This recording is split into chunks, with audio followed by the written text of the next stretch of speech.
cultural, de la Asociación Cultural José Martí, se abre un espacio para compartir las diferentes luchas que en este país se vienen librando, y qué mejor que ahora la compañera Claudia nos venga a acompañar desde allá a los sures, como se dice, a compartir un poco su experiencia, todo lo que ella vivió junto a ese hermoso piño de gente chilenos que viven por allá y que se la jugaron todos por construir algo distinto para ellos, una vida feliz, plena, en armonía con su hermosa naturaleza. Así que tenemos aquí para exprimirla. Es un agrado para la Asociación José Martí que esté acá. También, bueno, los compañeros de la federación que hicieron los contactos para traer frente en el supermercado y compartir un poquitito. Hacemos como una publicidad pequeña, lo que tenemos acá al lado, y con esto que está un poquito botado acá. En realidad, bueno, con la Claudia nos conocemos hace bastante tiempo. Yo de hecho también estuve con ellos allá durante unas semanas en el proceso de movilizaciones. Y aprovechando de que venía una exposición en Santiago por el Día Internacional de la Libertad de Prensa, nos comunicamos y le pedí de que viniera para acá para básicamente compartir con todos nosotros la experiencia que se desarrolló allá y que podamos conversar también respecto a cuáles son, nosotros también contarle a la Claudia las particularidades que tenemos aquí en la región. Pues bueno, para los que no conocen, yo imagino que la gran mayoría sabe, la Claudia es locutora de la Radio Santa María, del programa que se hizo durante todas las noches del proceso de movilizaciones en Aysén, y que ellos mismos lo catalogaron como la voz del movimiento. Entonces tuvo una aproximación muy clara con todo lo que sucedía ya, muy cercana, y bueno, y ahora también sigue trabajando en todo el proceso de movilizaciones que sigue existiendo, aunque claramente hoy día la prensa más institucional a nivel nacional no está presente en ese proceso. Así que, bueno, agradecerle a la Claudia también por haber hecho el esfuerzo de venir, y nada, y escucharla ahora. Eso.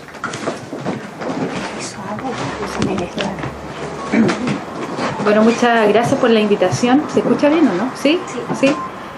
A los compañeros de la agrupación José Martí, yo también soy de una agrupación de solidaridad con Cuba en Coyhaique, que es la Palma y Caña, así que había escuchado hablar de la José Martí.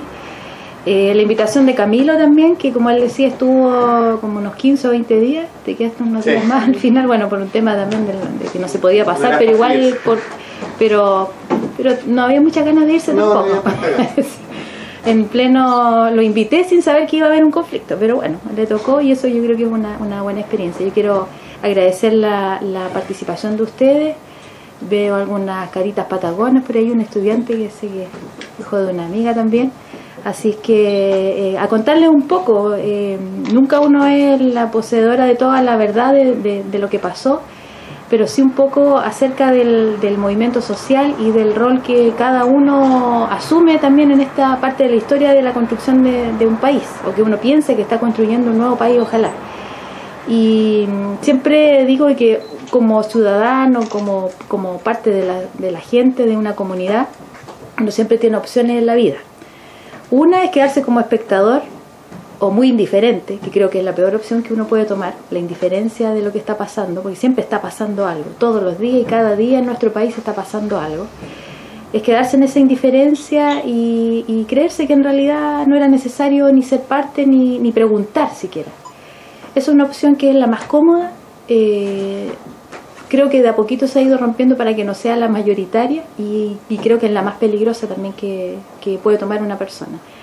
Y después vienen las opciones de participar, algunos con un poco de miedo y otros que claramente estaban esperando este momento, y es nomás. Yo creo que el movimiento social, yo también quiero comentarles un poco acerca de eso, partió en una época, en una fecha, digamos, del año, que a lo mejor no era lo ideal, porque uno siempre trata de calzar así como que en marzo, cuando vengan los estudiantes, pero otros decían, bueno, pero es que si hubiera sido en marzo, con los estudiantes, la gente ya con los niños en el colegio y todo, como que no iba a ser más incómodo. Ya en mayo, sí, pero viene el invierno allá, que es bastante complejo el invierno, entonces al final nunca es la época adecuada, y yo creo que los procesos y este tipo de estallidos, como los nombran, es cuando tenía que ser, ¿no? Cuando se dio y se dio el espíritu y fue nomás. Yo creo que fue una buena época, digamos, donde habían turistas que se molestaron mucho, o empresarios del turismo que se molestaron mucho, pero pero creo que fue el momento que tenía que ser y que lo sigue siendo para ICEP. Bueno, como es un conversatorio, la idea es que podamos ir conversando.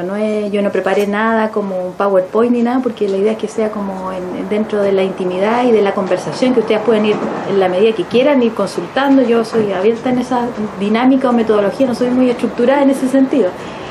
Y bueno, en el tema del movimiento social, que los primeros días a mí me tocó, yo estaba en Temuco, por un tema familiar, y comencé de todas maneras a hacer radio con un aparatito que tengo medio mágico que se conecta a internet. Puedo hacer mi programa a distancia en cualquier parte de donde tenga conexión a internet, así que lo seguí haciendo. Y siempre hemos tenido alguna llegada con los pescadores artesanales, que son los que se movilizan, son los más radicales siempre en este tema. Así que partió mi preocupación, pero además una alegría.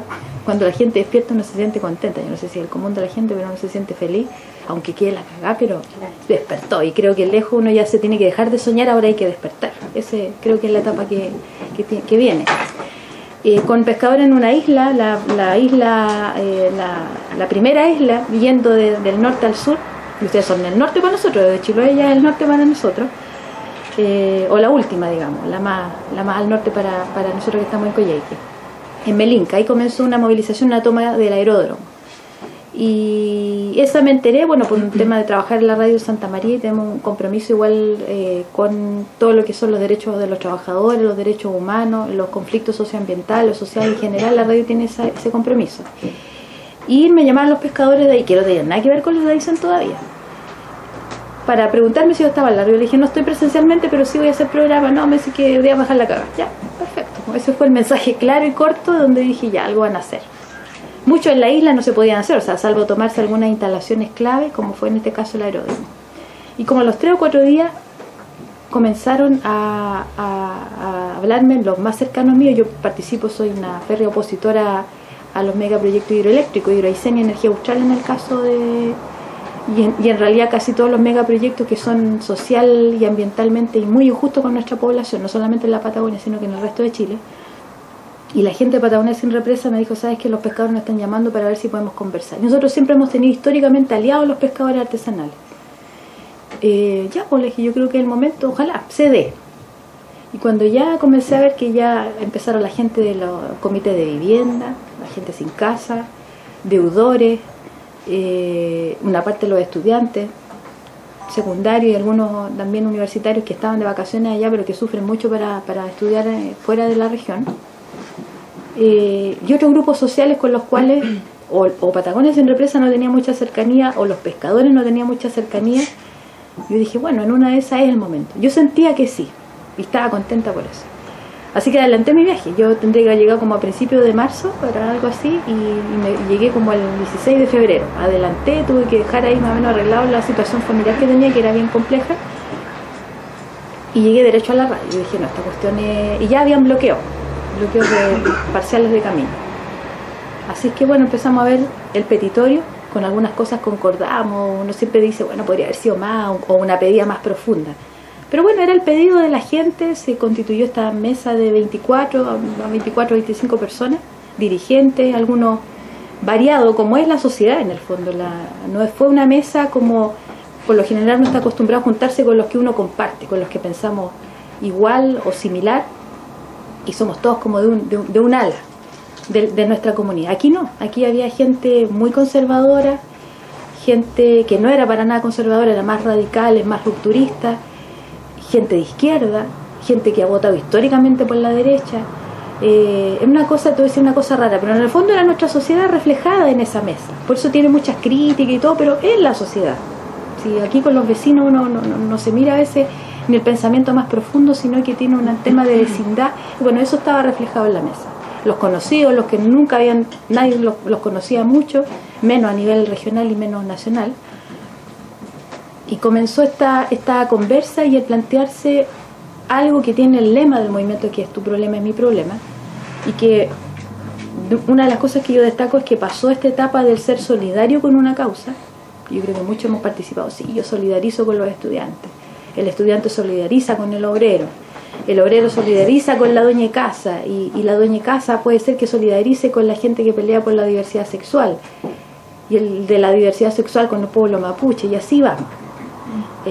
con los derechos humanos. Entonces, en algo nos topamos y solidarizamos, pero nos quedamos en eso. Nos quedamos en convocarnos para una marcha, nos quedamos con aplaudirnos cuando van por la calle, y hasta ahí nomás llega nuestro compromiso. Aquí no. Aquí fue el problema tuyo, que yo lo desconocía, o que yo creía que lo desconocía, pasó a ser mío. Y cuando pasa a ser mío, entonces parte de mi lucha. Y yo voy a dejar los pies en la calle por tu problema, porque es mío.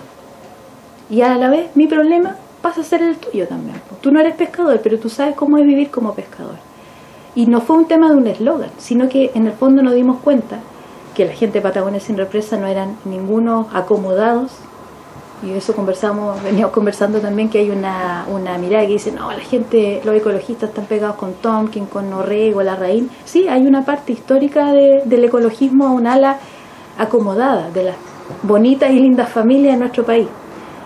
Pero eso se ha ido, no sé si terminando, pero el tema ecologista o ambiental lo fue tomando también una generación que ya no solamente le importó la mirada de la revolución industrial de tener trabajo por tener trabajo, sino qué tipo de trabajo y a costa de qué. Y claramente no tiene una mirada con el sector capitalista, que en realidad explota al hombre y explota la naturaleza.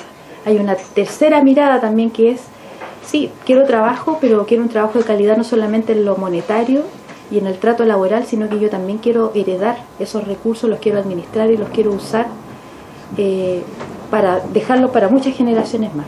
Y esa mirada la comprende mucho también los jóvenes y todo, y los no tan jóvenes. Yo tampoco soy una Lola, pero tan vieja no soy tampoco, pero comparto esa mirada. Entonces empezaron a tener estas llegadas sociales y a conocerse el activista ambiental, que era mirado como que lo único que le preocupaba eran los peces, los huemules, no la gente. Y se dieron cuenta que no era así. A que el ambientalista también mirara a la señora del comité de vivienda, que no quería solamente plata, no quería solamente que le dieran una casa, sino quiere vivir mejor. Y nos dimos cuenta que todos no solamente queríamos vivir mejor, sino nosotros queríamos tomar las riendas de esto y construir el país que todos queremos. Y para allá vamos. Por lo tanto, como se hizo esa sinergia, esa unión, fue muy difícil que el gobierno instalara ese discurso, y que, si ustedes siguen desde un principio el conflicto, partió el gobierno Mañalich, ministro de Salud, que poco tiene que ver con el tema ecologista, a tratar de descabezar y de instalar de que esto lo tenía secuestrado Patagonia Sin Represa, que lo financiaba Patagonia Sin Represa. Y tenemos gente que está a favor de Hidroaicén en la mesa, 2 o 3 personas, y que están ahí presentes. Y bueno, tenemos ciertas miradas en común, y hay otras opiniones bien complejas o bien distantes. Pero aquí había una bandera en común, y esa había que sacarla adelante. Y el resto había que irlo conversando. Como uno dice, en el camino se va arreglando la carga. No resultó ese discurso. Tampoco que este era un movimiento de izquierda o algunos de la Concertación. No había nadie de la Concertación. La alcaldesa tenía una figuración importante, pero ella fue bastante hábil como para ponerse al lado, junto con la gente, y no delante de la gente. Después de que era secuestrado por la extrema izquierda y los intransigentes de siempre, cosa que no fue tampoco. Entonces, todo ese discurso de tratar de ponerlo en la mirada del resto de los ciudadanos, que el resto de los ciudadanos eran ustedes, partiendo de nuestra región y el resto de Chile, no resultó. Y ahí empezó a agarrar cuerpo. Obviamente, en todo lo que es los movimientos sociales, la movilización en general, o este tipo de conflictos, la prensa juega un rol fundamental. Lamentablemente, en nuestro país la prensa no ha jugado un buen rol para la movilización. Aparece cuando ya hay algo grave, un hecho grave, cuando ya no les queda otra o porque va el ministro, o va el presidente, o el subsecretario, ocurre algún acto que sea significativo para la prensa, aparecen. Y ahí comenzó el rol fuerte también nosotros como radio, que ya habíamos estado con el tema de la movilización contra Hidroaicén, que fue en los primeros momentos de alta represión que tuvo la región de Aysén. Bueno, ahí hago un paréntesis. La región de Aysén, para los que no conocen, una región que igual es muy grande en territorio, pero muy pequeña en población. Son 105.000 habitantes y son como 110.000 kilómetros cuadrados, o sea, no alcanzamos un habitante por kilómetro cuadrado. Es dispersa, pero además tiene toda una historia, no sé si una historia política, pero sí es una región donde la derecha siempre ha ganado en el tema electoral. Y además tenemos una derecha muy conservadora, una derecha pinochetista. La carretera austral es un gran ícono de esa región, por lo tanto se le debe mucho. Y además una región que no vivió la dictadura que vivió el resto de Chile. Sí hay detenidos, hay gente asesinada, secuestrada que no se sabe dónde están, pero muy poco en comparación al resto de Chile. Por lo tanto, hay localidades, de hecho, que ellos no conocen. A mí me ha tocado llevar pobladores de distintas localidades a La Moneda o llevarlos a distintos lugares donde ellos pueden ver lo que pasó y se sorprenden. Es otro Chile el que se vive allá. Por lo tanto, el tema de la movilización social y hacer corte de camino no estaba en la cabeza de los pobladores, sobre todo en ciertas comunidades como La Junta, ahí que hay un amigo ahí de la región. La Junta es una localidad donde hay un monumento a Pinochet, o sea, con eso les digo todo, hay un monumento. Por lo tanto, hacer una barricada no era algo muy común. Para ustedes a lo mejor acá donde hay una vida universitaria, el tema de la movilización, las barricadas, las tomas, pero allá no. Eso fue el primer quiebre que sorprendió a las autoridades y trataron claramente de bajarle el perfil. Yo tengo algunos extractos todavía de la autoridad cuando decía, mira, en realidad esto es un movimiento minoritario, no son más allá de 50 o 100 personas, cuando ya eran 50 o 100 personas en localidades donde hay 100 o 150 habitantes, o sea, 50 personas es mucho. Después ya éramos de esas 150 habitantes de una localidad, por ejemplo, como Amengual, 140 salían a marchar, o sea, ¿sí? Habían 10 personas que no salían a movilizarse, o Puerto Cisne, que son casi 2.000 habitantes, marchaban 1.500, 1.600, o sea, eso es mucho. Y más en una región con ese tipo de votación o con esa mirada conservadora de que la autoridad, todavía nuestra gente de campo que usa boina, cuando llega una autoridad o llega un carabinero, un uniformado, se saca la boina y se la pone acá atrás, agacha la cabeza, esa es la mirada. Entonces esto fue harto, tremendo. Y bueno, la radio partió, bueno, había un compromiso de antes siempre con no ocultar la información, pero claramente el hacer un programa en la noche, tengo un programa en la tarde, hace varios años, pero yo llevo 2 años, son 3 horas de lunes a viernes, muy crítico todo lo que pasa en nuestro país, y partimos en la noche porque nos dimos cuenta, y eso con una conversación con algunos dirigentes de la mesa, que los momentos de represión ocurrían en la noche, después de las 12 de la noche, 1 de la mañana, 2 o 3 horas de fuerte represión. Y había ocurrido 1 o 2. Y ese fin de semana, yo iba un viernes y el sábado, cuando conversamos, una señora de la Junta de la Unión Comunal de Puerto Aysén me dijo, yo le pido a Coyhaique, que no había hecho salvo marchas, nada, que se ponga las pilas porque hay una instrucción que nosotros supimos en donde está barrer con las barricadas, o barrer con Aysén en el fondo. ¿Se escucha bien ahí o no? ¿Sí? Ya me van diciendo. Una operación de barrido de Puerto Aysén, y para nosotros barrido era con todo. Así que por favor les pido que se pongan las pilas Coyhaique. ¿Qué podemos hacer? Porque Coyhaique con marcha y todo es una parte importante, pero había que hacer algo con las fuerzas especiales, que ya había llegado un contingente, habían llegado al menos 1 o 2 aviones Hércules que no traía comida precisamente, sino que traía fuerzas especiales. Nosotros tenemos como 22, 23 efectivos fuerzas especiales en la región, no hay más. Un guanaco y una micro y las cuarteles móviles, eso es como el contingente. Y yo dije, bueno, aquí tenemos que jugar un rol, a ver qué podemos hacer como radio en este caso, que era lo que yo podía hacer. Lo otro era derechamente ir a tirar piedra y zen. Entonces dije, hago un programa en la noche a ver qué resulta. Hicimos uno en la tarde primero, el día sábado, que no era mi habitual horario. Ahí me robé el espacio de un colega 3 horas y la gente empezó a conversar y a llamar, mucha gente de Puerto Aysén, y me dicen, pucha, sabe que necesitábamos contar lo que pasó, lo que hicieron. Y el domingo ya me dijeron, ¿iba a haber programa en la tarde?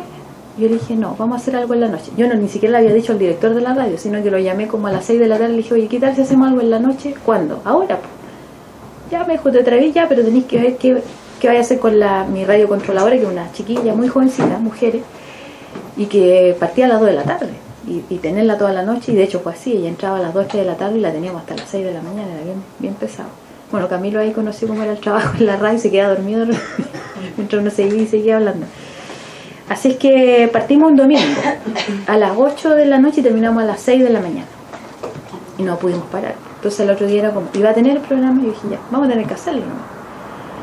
Y empezamos a ver que al transmitir en vivo y al tener los contactos con la gente y en el fondo a tratar de cumplir lo que un medio de comunicación debería hacer, para comunicarse uno necesita al menos 2. Y la radio y los medios de comunicación siempre te escuchan. O sea, siempre tú quieres que te escuchen. Entonces uno está como un monólogo hablando en la radio y creyendo que te escuchan, que te entienden, que comparten contigo. Pero tú no escuchas a ese auditor o al televidente en el caso de la televisión.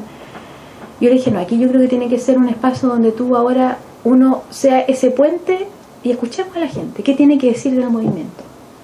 Y obviamente se tomó al principio un espacio la gente para denunciar.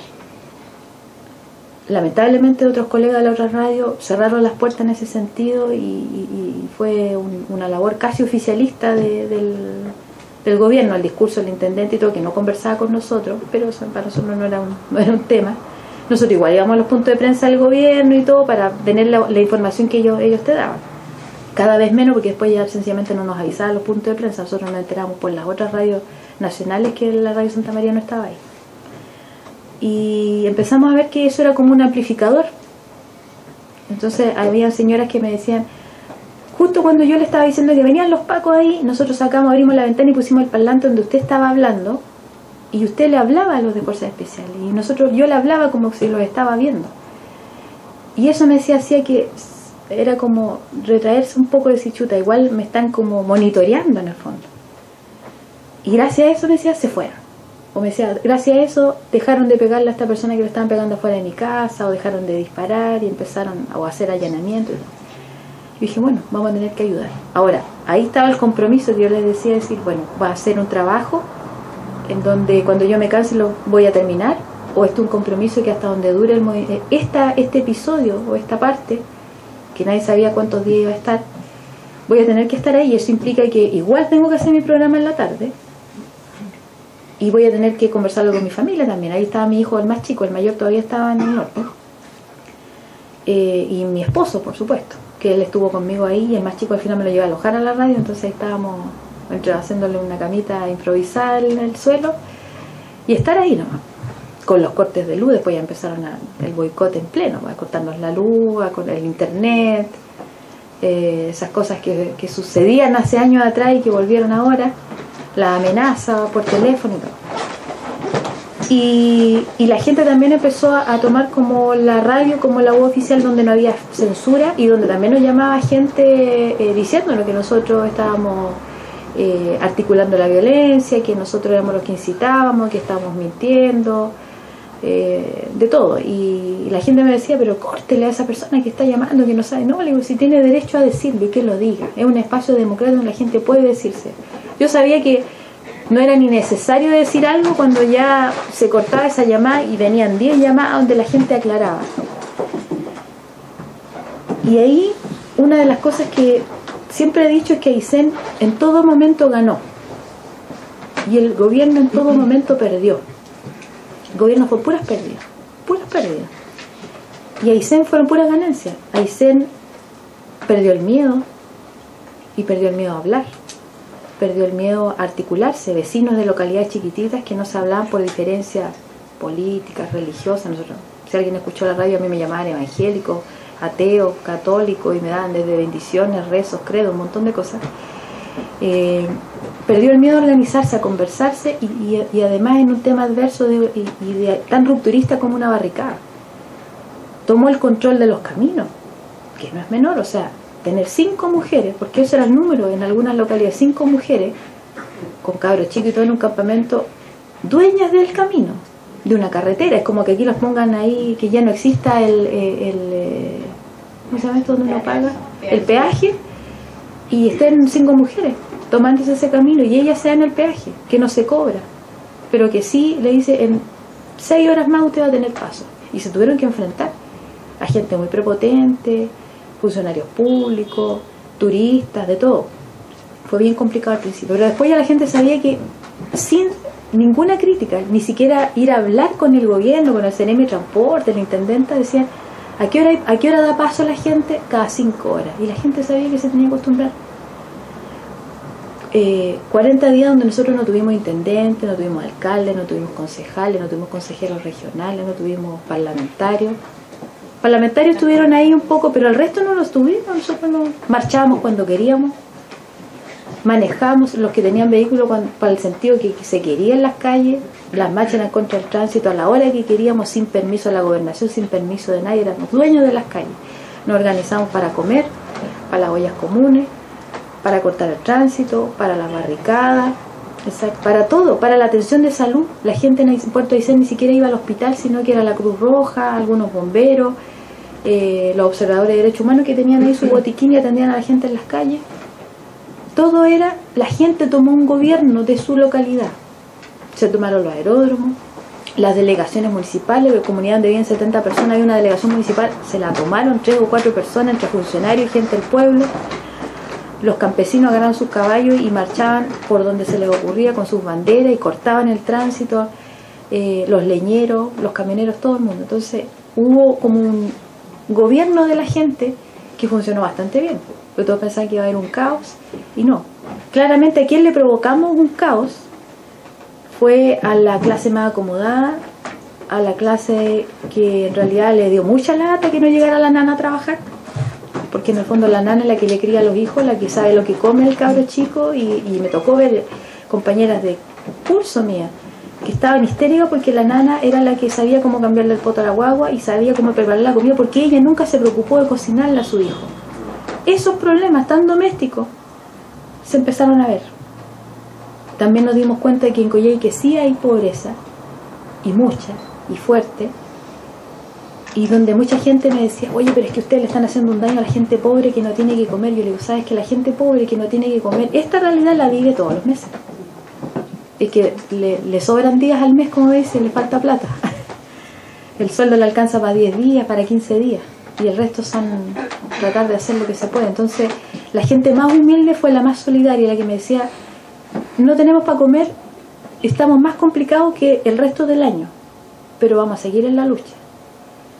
Y los que se complicaron son los que más tenían, porque claramente le incomodaste el no tener el vehículo en la puerta, el no tener combustible, que faltó la nana, el que los supermercados, algunos se llevaron todo, y nació lo peor también lamentablemente en nuestra sociedad, el egoísmo, el acaparar, el que yo me arreglo y el tu problema es mi problema, no funcionaba con ellos.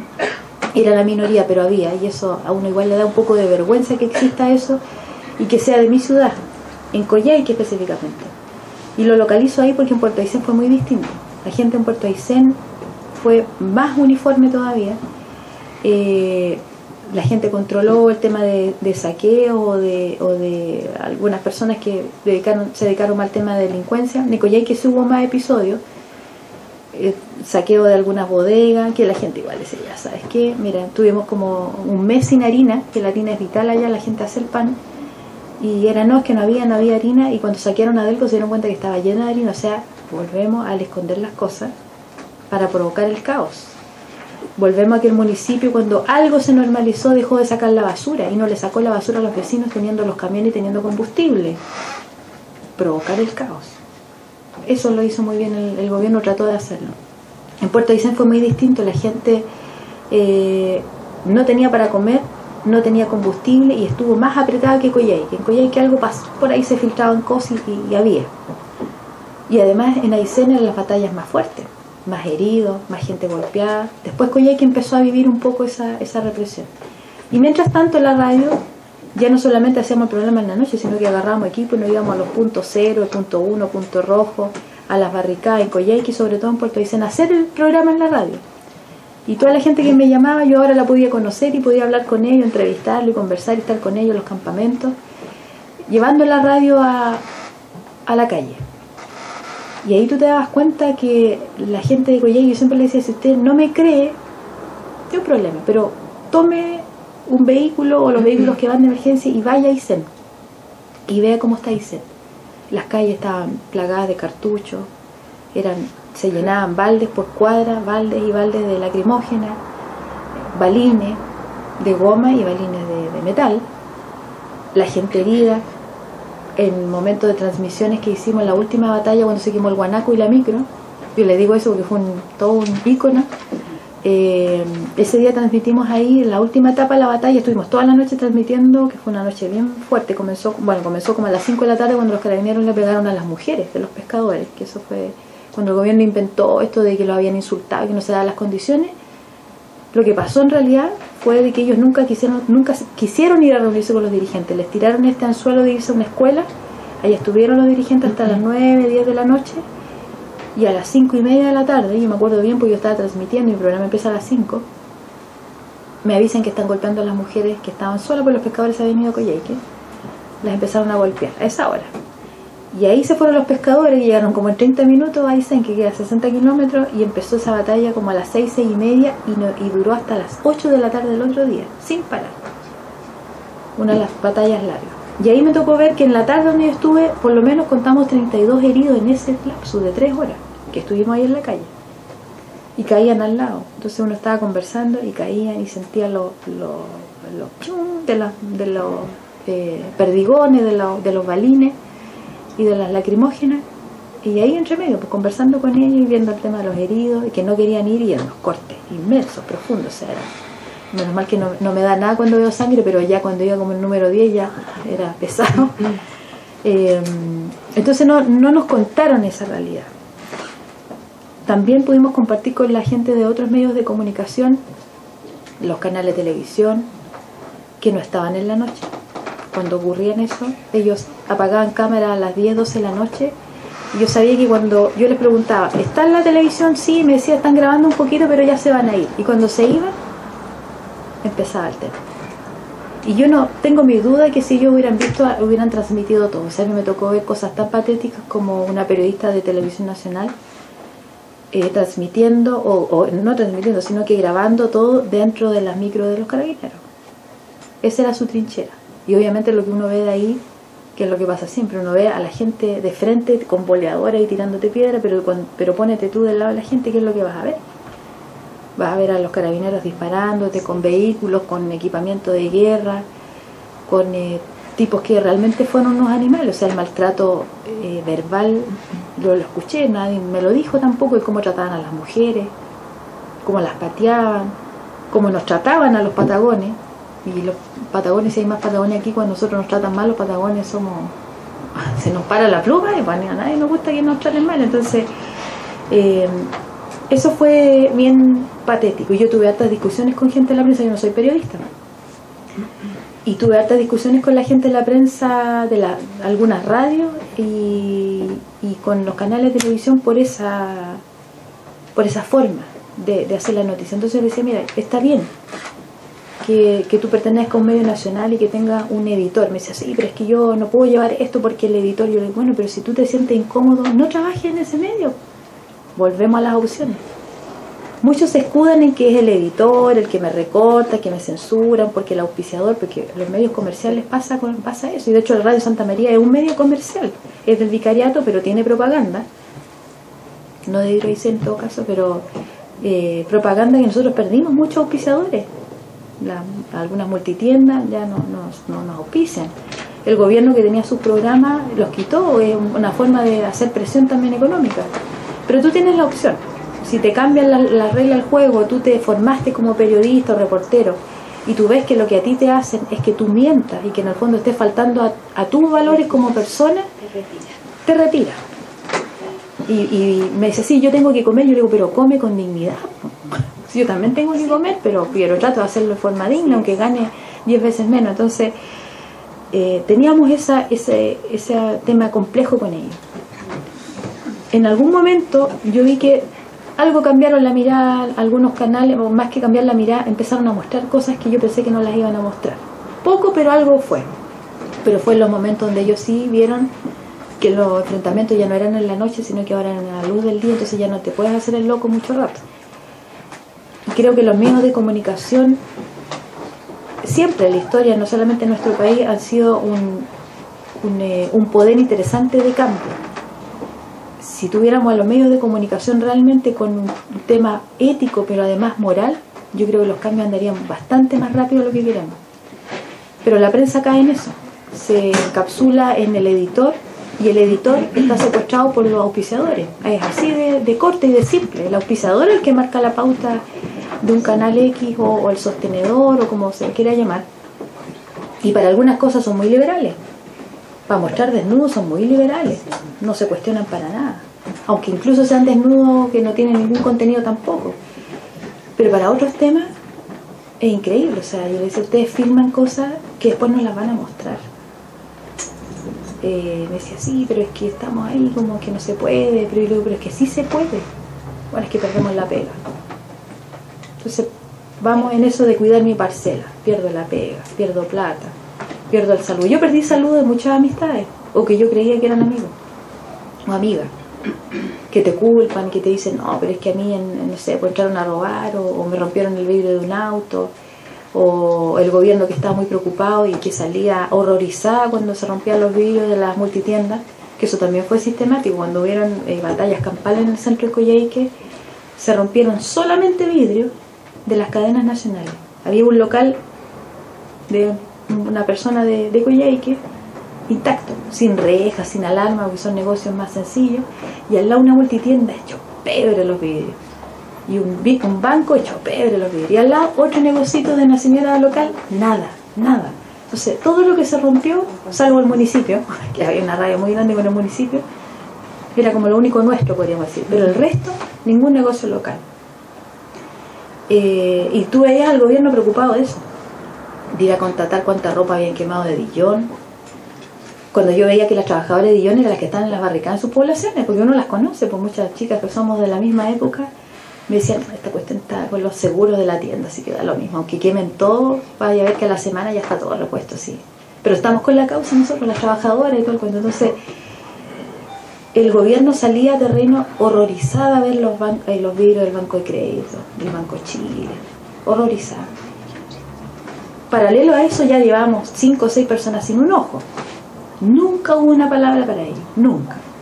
De decir, oye, ¿sabes qué? En realidad el vidrio se compra, el ojo no. Se perdió y gente que quedó discapacitada en el fondo, porque hay otro que ya perdió un ojo y el otro ya a punto de perderse. Entonces, ¿quién te paga también todo el tiempo que vas a estar en rehabilitación y que no vas a poder trabajar? Se mostró la pérdida del gobierno de... Yo creo que el gobierno y el sistema que tenemos, un sistema que se basa en el miedo. Pero aquí ya no solamente de poner el miedo al otro, sino que es un gobierno que tiene miedo. Muy miedoso a la gente, muy miedoso a que la gente se organiza, que comparta, a que una lucha, a que se haga fuerte. Y cuando uno tiene miedo, uno se paraliza. Uno empieza a cometer errores, se pone torpe con el miedo. Hay gente que tiene miedo a los incendios, por ejemplo, y frente a un incendio no sabe qué hacer, se escapa, grita. Eso le pasó al gobierno. El gobierno con miedo se paralizó. No sabía qué hacer, no teníamos autoridades regionales. Entonces llegaba un subsecretario, se instalaba la intendencia y la intendenta al lado era como un mono, no movía la cabeza, pero no tenía ni una posición de nada. Un gobierno muy mentiroso también de lo que plantea. Yo ahora escucho las cuñas y digo, chuta, o sea, Piñera cuando estaba afuera, no, que el diálogo y todo, y mientras tanto afuera estaban golpeando a la gente. Ministros que pateaban la mesa porque decía que había habido faltas de respeto y que las condiciones no se daban por el diálogo, siendo que la gente estuvo ahí poniendo la mejilla, como decía uno de los dirigentes, 1000 veces.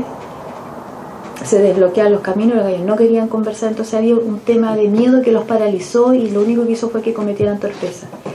Y Aysén seguía ganando. Aysén partió con 24 dirigentes y 11 demandas. El gobierno, puros subrogantes partieron porque no estaba la intendenta y nada claro. Después el movimiento siguió 24 dirigentes, 11 puntos. El gobierno pasó a los titulares y 0 propuestas.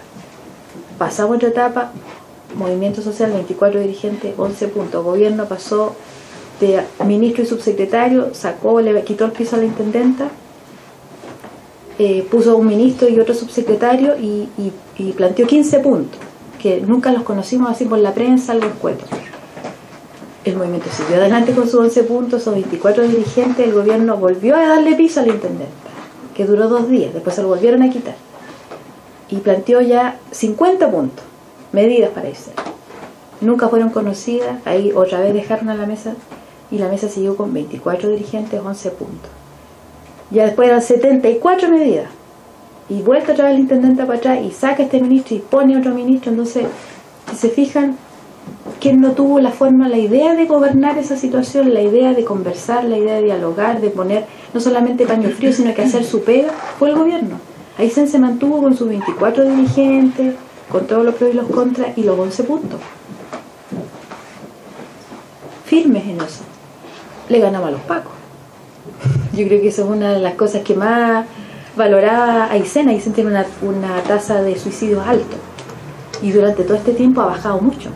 Los intentos de suicidio no ha habido ninguno. Nosotros teníamos todos los meses 2, 3 suicidios, porque los cabros que fueron a luchar y todo el mundo le ganaron a algo, fueron más poderosos que el mismo poder.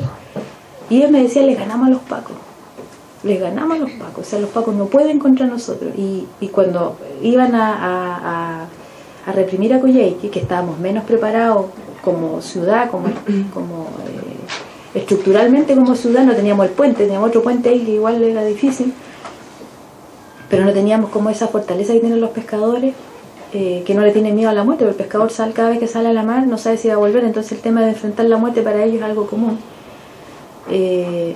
Nos llamaban los de Aysén y me decían que vengan para acá si acá lo estamos esperando. Y el último día, las últimas batallas, me tocó recorrer y tenían unas trampas que uno no las veía aparentemente, pero era increíble, era una fortaleza.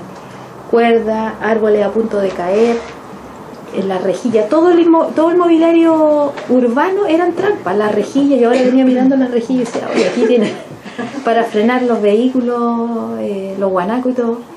Tenían cosas que caían del cielo, tenían los puentes, tenían unas barricadas increíbles, o sea, era una fortaleza, una cunetas que están donde cayó el guanaco, porque el guanaco de hecho y el otro vehículo se cayó porque no sabían manejar en ese lugar que son mallines, y uno ve que está todo cubierto como por pasto, es muy verde, llueve harto, pero hay unas zanjas ahí, cunetas antiguas, y ahí cayeron.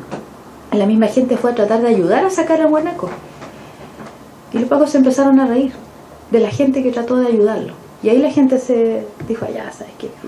Y después, que eso tampoco nadie lo cuenta, ellos entregaron los vehículos como un modo de tregua para que los dejaran ir. Después de 30 horas de guerrear, ellos le dijeron, ya se quedan los vehículos y no los podemos sacar, se los dejamos, hagan lo que quieran, pero déjenos retroceder e irnos. Eran como unos 50 más o menos los que estaban ahí, más otros atrás. Y hay uno que es el chofer del bus, que no quería salir, y que estaba ahí y le iban a prender fuego, y él estaba ahí, y ahí se subió el Iván Fuente y le trató de convencerlo y le dijo, no, le dijo, tienes que salir, si aquí lo van a quemar y tú no podías arriesgar tu vida. Le dijo, es que yo soy el responsable, usted sabe que la estructura militar y todo aquí, lo más seguro, y yo tengo claro que a él lo dieron de baja por haber abandonado ese vehículo, porque aquí no pagan los generales ni los mayores, aquí pagan ellos, el que maneja, el paco de rango más bajo. Y él estaba ahí pegado, muy traumado. Y después el Iván, que no lo trató con garabato, pero después sí, le dijo, ¿tienes mujer o no? Sí. ¿Tienes hijo? Ya. Y lo agarró y lo sacó, lo tiró. No, le dijo, si tienes que ir, porque si no aquí te van a matar. Salió de ahí y ahí le prenden fuego. Y prendieron las balizas, y cuando yo lo vi, yo dije, pero va a salir el bueno. Y no, y la gente prendió todo para quemarlo con las luces prendidas. Era increíble, era como una cosa... Y era un triunfo. Entonces todos me decían, pero usted estuvo ahí. Yo le dije que yo no podía criminalizar eso, porque fue una batalla tan grande y que tú tenías que entender el contexto. Y ahí en los medios de comunicación, volvemos a eso, ellos no muestran el contexto de lo que fue. Todo eso fue una defensa. Y luego, si la gente aquí fuera mala, hubieron muchos días de paz donde fuerzas especiales no salían a la calle y la gente sabía dónde estaban durmiendo en sus cuarteles, después en el regimiento Chiloé, en el regimiento en el puerto de Aysén, ahí estaban durmiendo, y en unos cuarteles que estaban al pasar de la gente podía haber venido en la noche y prenderle fuego con paco y todo, si fuera para, y se acabó el problema, matamos a todos y listo. Pero no era ningún problema. Los carabineros salían a trotar durante el día, los de fuerzas especiales, la gente les gritaba cosas, les aplaudía, ellos fueron muchas noches a cantarles afuera y no dejarlos dormir. Después de que ellos no podían dormir, los llevaron, de hecho una vez los arrasaron, fueron retrocediendo y los llevaron y los encarcelaron ahí en su cuartel. Toda la gente, esa vez se movió, cuando llegaron eran 3.000, 4.000, 5.000 personas, profesores, comerciantes, dueñas de casa, abuelas, estudiantes, concejales, abogados, todos andaban encapuchados y con boleador y con piedra. O sea, yo me tocó ver gente que yo nunca pensé verla con piedra, alcaldes con piedra. No, me di el gusto y tiré 3, 4 piedras, pero todo el mundo éramos igual, todos íbamos a guerrear con ellos. Mi compañero de prensa le decía, oye, te van a ver que está dejada la cámara ahí, la de un rato tirar piedras, después agarrar las cámaras, porque tú veías toda la injusticia que hubo detrás y el contexto. Entonces, claro, los medios mostraron, mira, los vándalos quemaron el guanaco y todo, pero nadie dijo que ellos son los que entregaron por parte de pago, digamos, de que los dejaran ir muy cansados y arruinados. De que sí trataron de no hacerle daño a ellos, sino que era para que se retiren, y que todas esas 30 horas anteriores los carabineros se tiraron desde a tirar piedra, se metían a las casas para disparar desde adentro de las casas. O sea, hay mucha, el último barrio, que es la Pedro Aguirre Cerda, un barrio como el casco histórico de Puerto Aysén, donde mucha gente de la tercera edad, que ya llevaba 30 días donde no podía dormir. Las mujeres en el día se iban a su casa a cocinar y todo, y en la noche tenían que agarrar la guaguita de los niños y migrar a la casa de un sector más seguro, porque sabían que en la noche llegaba Carabineros, los niños se intoxicaban, no podían dormir y se estaban traumados. Esa migración era todos los días, de los abuelos, de las mujeres. Eso no lo mostraba. Entonces claramente había un agotamiento, y cuando sucedió esto fue cuando ya los carabineros se metieron dentro de las casas y empezaron a disparar. O sea, las lacrimógenas con el impacto incrustadas en las paredes de casitas humildes, arriba de las camas. Hay viejitos que me decían, me rompieron todos los medicamentos que yo uso, paro respiratorio, gente con epilepsia, todo eso. O sea, y que los carabineros no dejaban pasar. Hay un chico con epilepsia, por ejemplo, que los pescadores lo sacaron y los pagos no dejaban pasar. Entonces digo, otra batalla para poder pasar a este chico. Entonces son cosas que no se leen. Obviamente, con toda esa rabia, todo el mundo fue a pelear.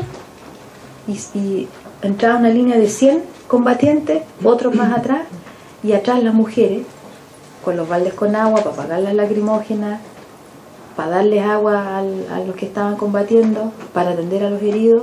Estos se replegaban, estaban 2 horas peleando, iban y se enfrentaban otros, y así. Y encapuchados, y ahí mucha gente decía, ¿sabes que yo ahora entiendo por qué se encapuchan? Claro, por las lacrimógenas y todo, no es porque no quieras que te vean, sino que para poder resistir más. Y los escudos eran las chapas, las chapas de zinc, ollas en la cabeza, de estas pelelas que todavía quedan las basenicas de losa. Ese era el armamento que tenían, pues, las ondas, nada más, pues. Entonces era una defensa. Cuando eso terminó, cuando se quemó el guanaco y todo, la gente agarró sus cosas, recogió, limpió un poco y se fue a su casa. Y se armó en Coyhaique, que fue otra batalla. Hubieron hechos como épicos, pero que la gente nunca más se va a olvidar, en localidades como Puerto Cisne, que yo les decía que hay gente que fueron 12 a detener esas 2 micros de un guanaco y un bus, y el contingente que venía de rodillas para que la gente pensara que no iba con contingente, pero ellos venían agachados para que no se vean. Y hay una señora que me llamó la atención, que me dijo, yo bajé con mis 2 hijos, que los arreglé para que conocer el guanaco, porque nunca lo habíamos visto. Entonces, ¿cómo será un guanaco? Porque un guanaco es el animal, pero ¿cómo será? Y cuando fuimos lo conocimos, pues dijo, nos llegó el agua a mí con los niños y todo, y fue traumante. Ahí hubo un quiebre también, de la mirada del carabinero de pueblo, que son 5 o 6 carabineros los que hay en esta localidad, no hay más. Y que el carabinero vecino, el que somos apoderados en el colegio, que estamos juntos en la junta de vecinos. Y llegaron estos otros carabineros, que eran de 2 metros todos, y que eran verdaderos animales, le daba lo mismo, que nos trataban mal. Y ahí hubo un quiebre fuerte. O sea, la gente no quiere nada con los pacos, incluso los pacos del pueblo. No, ya no hace la distinción. Porque además, lamentablemente, nuestros carabineros del pueblo se prestaron para hacer la pega de ir a sacar quién estaba en cada barricada. Nosotros tomamos ese testimonio de la gente y yo le decía, pero venían carabineros, sí, venía, pero venía el carabinero que es de acá y que venía, que nos trajo comida, que venía a tomar mate con nosotros. Y después yo le decía, pero no sabemos por qué, ¿cómo obtuvieron nuestros nombres? No, de ahí, pues, ellos anotaban todo. Entonces se prestó esa traición. Y es un quiebre que recién se está, o sea, yo creo que no se va a componer fácil. Y además la gente conoció esta mano de este sistema y de una derecha que no conocía, una mano represiva. Entonces hay un quiebre también de la gente que ha votado históricamente por la derecha, se siente representada por ellos, que vio que sus líderes de la derecha no estuvieron con ellos, se escondieron, y que además lo único que mandaron fueron fuerzas especiales. Entonces la Aysén cambió en ese sentido.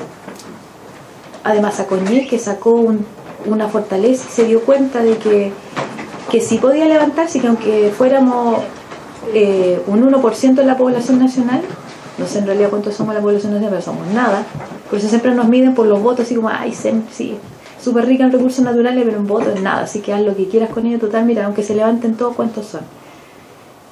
pero sí se pudo, y ahí la solidaridad y el compromiso que tuvieron otros medios, que eran los medios comunitarios. El compañero, por ejemplo, de La Palma de Caña, que él a través de una señal de él nos sacaba también al aire. Otras radios en Santiago, en San Fernando, en Coronel, en Arica, y después empezamos con una red en América Latina, y después ya en Suecia, y ya después en Australia, en todos lados empezó a romperse este cerco de comunicación y a conocerse la verdad. Entonces pues Chile sabía lo que estaba pasando, y ahí ya se hace inmanejable para cualquier gobierno, cualquiera que quiera limitarlo a que esto no se sepa. Obviamente no se llega a todos lados, porque todavía está la tontera de la televisión que te tiene aislado de lo que pasa, pero creo que fue una ganada importante para Aysén, de que fueron, y se siente todavía la gente poderosa que es capaz, aunque sean 10 viejos en la localidad, son capaces de tener un gobierno y de tener una dinámica social y hacerla como la gente lo quiere. O sea, yo veía en las barricadas, la gente hacía sus ollas comunes, hacía su asado y lo pasaba bien además, y echa de menos además esa dinámica de compartir. Echamos de menos, por ejemplo, de que no hubieran autos en las calles. Los niños eran los más felices, podían salir a patinar en bicicleta, jugar a la pelota en las calles. Ya no era el auto primero y después la persona, que aquí pasa en las ciudades. Todo está en base a los vehículos. Tengo que ampliar el camino para los vehículos, voy a cobrar peaje para los vehículos, voy a mejorar la señalética para los vehículos, voy a cortar este barrio histórico porque necesito otra arteria más para los vehículos. Allá ya dejaron de existir, entonces todo era para el peatón. La gente salió en bicicleta a caminar, había tiempo de conversar. Como no había mucho que comprar, se vivió la austeridad, que yo creo que nunca está de más, el poder ahorrar. Entonces hay muchas cosas positivas que se vivió y que la gente le gustó. Y ahora estamos en la otra etapa, en la etapa donde los medios de comunicación se fueron, pues ya se terminó la sangre, se terminó el conflicto y la cosa mediática, y quedamos en el medio regional nomás. Y está en la etapa de conversación, que vamos como, todavía no alcanzamos la mitad de los puntos, y quedan los puntos más emblemáticos, que es la regionalización de los recursos naturales, que no es una mirada, no la veo fácil. Viene el tema de los plebiscitos vinculantes para decidir sobre el tema de megaproyectos y otros temas. El tema de la pesca, que no está resuelto. Viene el sueldo regionalizado, la pensión regionalizada, el trabajo de las temporeras. Entonces quedan los temas complejos. Y además está la etapa en donde se tiene que arraigar esta mesa, que no es solamente 24 dirigentes, sino que se tiene que arraigar con la gente que estuvo en las barricadas, la gente que siente que tiene algo que decir y que fue protagonista de este tema, que tuvo la misma importancia que el diputado o que el actor político que siempre tiene el espacio en la radio o los diarios, y que eso nosotros tratamos de que el micrófono abierto, a un poblador le dábamos 10 minutos y estaba 10 minutos discursando, y unos discursos maravillosos. Hay gente que yo decía, oye, ojalá un político tuviera el discurso de viejito, de doñas de casa, que era increíble. Me decía, yo no sé mucho y en realidad yo a veces no sé leer, pero quiero decir algo. Y eran cosas increíbles. Se lograron asambleas los días de paz. Camilo estuvo en una noche que fue súper bonita de asamblea radial, donde se hablaba de una localidad que está a 1000 kilómetros de distancia con la otra, y se organizaban.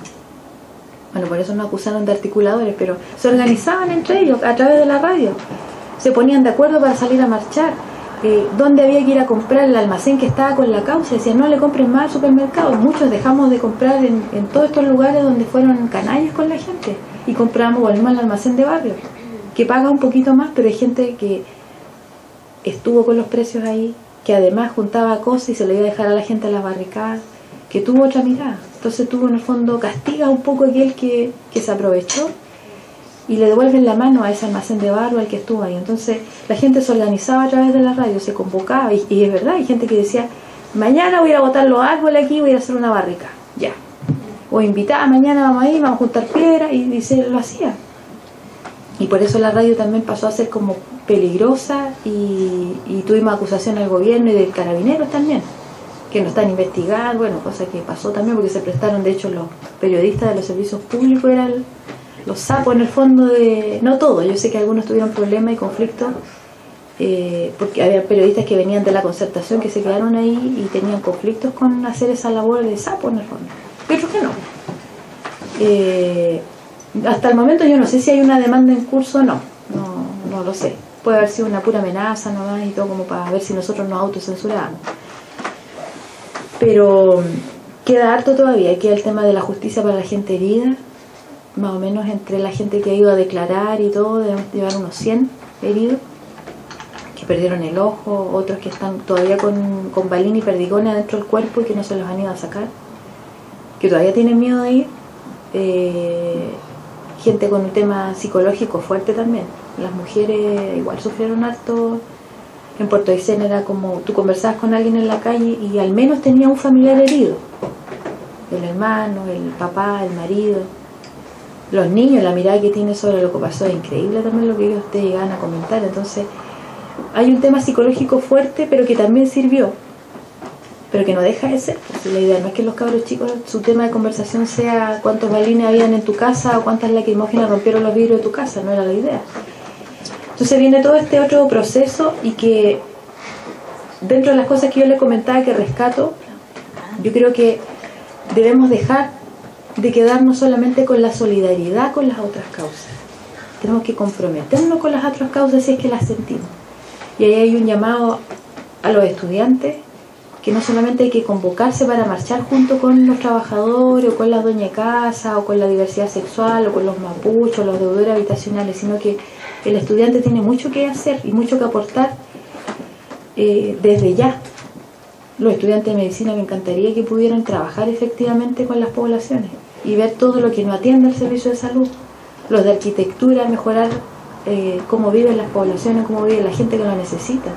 La gente, los periodistas, me encantaría que pudieran formar y tenerle no tenerle miedo al editor o querer trabajar en el medio estrella, sino que avanzar con esa dignidad, tratar de ser un profesional o alguien de un oficio, pero con dignidad.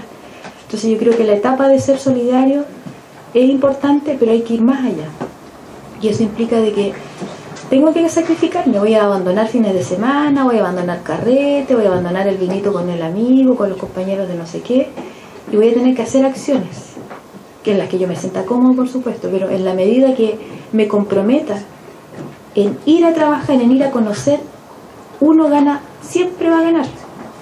Ganas en que te conozcan, ganas en que ese prejuicio que tiene a veces la gente en la población de que tú eres estudiante o que tú eres profesional y por lo tanto no saben lo que es la pobreza, cuando muchas veces los estudiantes o ese profesional vivió la pobreza y tuvo la posibilidad de estudiar casi con suerte, porque así se estudia en Chile, con suerte y con casi dejando todo en la calle y con deuda.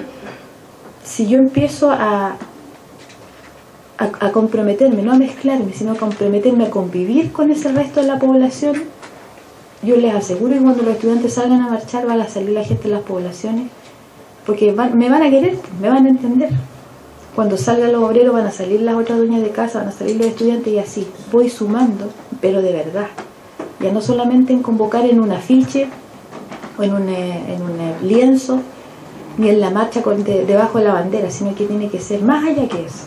Y eso es lo que pasó en Aysén, que ya no era solamente en la marcha, sino que aquí era la olla común. El profesor que tenía un poquito más ayudaba a ese mismo colegio que a veces no tenía mucho, y el profesor de colegio particular empezó a compartir con el de colegio municipal, que ganan distinto, y el obrero de Corona, de la multitienda Corona, empezó a salir a las calles, no ir a trabajar, y empezó a compartir con el obrero de la construcción, que es distinto, son obreros los dos, son trabajadores los dos, y las chiquillas, las promotoras de las multitiendas que nunca se habían mezclado con un pescador, ahora estaban al lado del brazo con un pescador. Eso fue la ganada de Aysén. Y yo creo que esa es la que, no sé si es un consejo, porque bueno, esto en realidad no es ni gurú, ni pues se puede dar un consejo ni la receta, pero yo por lo menos en Aysén, esa ganada social es la que hizo que la gente perdiera el miedo. O sea, yo les digo, la gente en Aysén no tiene miedo, ya no le tiene miedo. ¿A quién le puede tener miedo uno? A los pacos, a la represión. Y claramente nos dimos cuenta que le podíamos ganar, llegando 200, 300 efectivos y vehículos y todo en nuestra contra, sí le podemos ganar. Así que bueno, la tarea es grande. Yo sé que en las comunidades las ciudades más grandes es difícil, hay ese monstruo que se llama la indiferencia, es lo peor. Creo que esa es la posición más cobarde que uno puede tener, la indiferencia, el que no me importa lo del otro, porque como yo no lo vivo, como no tengo pariente, como no sé lo que es, lo desconozco, lo que yo quiero vivir en el fondo. Quiero ser indiferente con el estudiante, total yo ya estudié, o yo no pude estudiar, y como yo no pude estudiar no me interesa. como yo soy deudora habitacional, me interesa hacer eso nomás, que no quedar debiendo y tener mi casa propia, pero no me interesa que el pescador en la ley de pesca le arrebate todo. No me interesa que la gente de Lota, no sé, por la reconversión nunca fue, o que la gente, a lo mejor los peluqueros estén pasando por una crisis, no sé. Son tantas las luchas pequeñas, más grandes, históricas, otras más recientes, pero la indiferencia creo que es lo que aquí se cortó y es lo que nos hizo triunfar. Gloria, yo quisiera hacer Claudia, una consulta. sí. Claudia, disculpa. Mira, tú dijiste delante que en Aysén, en ese sector, siempre ganaba la derecha. Y sabemos que la vida en Aysén es sumamente difícil, y una de las cosas por las que es difícil es el nivel de sueldos que tienen. ¿Cómo se explica? Y tú, por ejemplo, ¿qué información sacaste de eso? De que por qué la gente, siendo tan pobre, vota por la derecha. Sí, yo creo que siempre me ha llamado la atención que los barrios populares a veces ganan la derecha, que uno dice es como complejo, pero en el caso ahí hay un poco la historia que yo les planteaba de una región que estuvo muy aislada y poco conectada entre sí, entre una localidad y otra, del tema de la carretera austral, que lleva el nombre de hecho de Pinochet. Había un agradecimiento, y cuando volvió la democracia y que ya no había dictadura y ya no había Pinochet, ¿qué era lo más cercano a eso? Y a ese agradecimiento era la derecha, que antes en realidad no se hablaba mucho de eso, antes de ese proceso ya de la transición y de la concertación. Una zona donde igual hay mucho militar, además, todavía hay una población alta, y además mucho funcionario público. Allá más que las empresas y todo, es el tema del funcionario público, y que está con el gobierno de turno, o está ahí medio tibio, algunos que de repente son más radicales, pero están ahí siempre como manteniendo la pega, o esperando que el cambio de gobierno no los afecte. No todos, hay gente que sí se saca y que tuvo un rol importante para el retorno a la democracia y todo. Por lo tanto, una región con mucho asistencialismo, el 90% del trabajo lo da el sector público.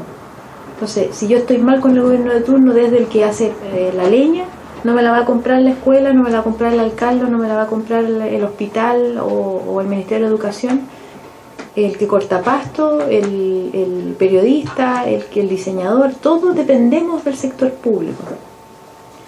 Como además es una comunidad pequeña, si yo salgo a marchar, me ve mi jefe, me ve la esposa de mi jefe, es así de simple. Por eso cuesta mucho que la gente salga y que te saca fotos y te filma. Si yo te vi en la marcha a ti, o a ti no te vi en la marcha, que es otra cosa. ¿A dónde estabas tú que no te vi y después te vi hablando, criticando? Entonces, y en el caso de la derecha, yo creo que es un desconocimiento de lo que es la izquierda. Así de simple. Allá tú eres de derecha, y si no eres de derecha entonces eres comunista. Ni siquiera hay demócrata cristiano, los que están como más metidos saben esa diferencia. De frentón eres comunista. Yo viví en una comunidad más chiquitita todavía, en el litoral, que conservaban unos folletos de cómo reconocer a un marxista, que era no era Renovación Nacional, tenía como Partido Nacional, ¿no? Entonces mi marido, que es bien barbón y de pelo largo, entonces salía por la pinta, entonces salía un dibujo de un gallo barbón y chascón, la música que escuchan, que era la música que escuchaban. Entonces nosotros éramos de la categoría, me lo mostró un campesino, que éramos marxistas, pues, para ellos. Entonces a ellos les repartían eso, y él tenía guardada esa cartilla como del año 80. Y cuando yo trabajé harto con un campesino ahí, me decían, no, pero si usted, lo único malo es que es comunista. Siendo que yo no soy militante del Partido Comunista, me decían, lo único malo es que es comunista, pero es buena persona. Y yo decía, pero no puede ser que lo que no sea como piensan sus concejales o lo de derecha sea comunista. En todo caso, a mí no me molestaba para nada, pero igual era o blanco o negro. Y todavía está eso, y tú ves que hay autoridades, hay parlamentarios que todavía van con ese discurso con la gente de campo y le dicen, no vaya a votar por ella porque ella es comunista. Y tú sabes cómo son los comunistas son revoltosos. Por eso cuando trataron de instalar ese discurso de que este movimiento era de comunistas y de revoltosos, porque los comunistas les gusta andar en la calle y nunca están conformes, los comunistas son buenos para la piedra, no trabajan y todo, es lo peor. Eso me impresionó. Bueno, esa indiferencia, bueno, mucha gente que me decía, oye, quemaron los contenedores de basura arriba en la población, y yo fui a sacarle fotos. Y yo le decía, ¿no te perdiste arriba en la población? Porque nunca habías ido a la población y ahora te preocupa de que quemaron un contenedor de basura. ¿Tú sabes, le digo, que esa gente tiene ese contenedor para toda la población y tú tenés uno cada cuadra acá en el centro? ¿Cuándo te habías preocupado de que habían bancas, de que habían juegos infantiles, de que no había nada arriba en la población? Entonces ahora no me venga a decir, pobre gente, mira, quemaron el contenedor, sí, pues le digo, el contenedor de basura. Entonces había gente de ahí, que es un pueblo chico en comparación al resto de Chile, que no sabía, me decía, anduve en unas calles arriba que nunca había visto. Había gente que iba a sacar fotos para mostrar todo el vandalismo que tenía el movimiento social. Obviamente después de que pasó todo se guardaron en las casas y nunca más fueron, o yo los veía en los vehículos comprando 5 sacos de harina. Yo le decía, me imagino que un saco será para ti, los otros 4 será para ir a repartir, porque digo, esa pobre gente que sufrió por culpa de nosotros, ¿no? Y era para revenderlo. Entonces el tema de estas adversidades desnuda un poco lo que somos como sociedad, y aquí en Concepción yo me imagino que les pasó con el tema del terremoto. Yo lo miraba desde allá y decía, bueno, ahí tú ves las ciudades que son tan dependientes de lo que viene de afuera. Yo me di cuenta que aquí no tenían agua o estuvieron con problemas de agua, teniendo agua al lado, teniendo un río maravilloso, que ya no es maravilloso, teniendo lagunas. ¿Por qué no pueden sacar agua de ahí? Porque no hay derechos de agua. No tenemos los derechos de agua. Y porque además las hicimos pebre el río Biobío. No nos importó. Las lagunas las contaminamos. Y resulta que ahora las necesitamos. No teníamos comida. Lejos la gente del campo, me imagino una zona rural en la que mejor sobrevivió esos días del terremoto. Porque tenía algo, las gallinas, algún animalito, tiene una caída de agua. Allá pasó lo mismo. La gente del campo, yo le decía, ¿cómo están de vida? Mira, teniendo hierba mate, carne y papa, estamos al otro lado. Les da lo mismo.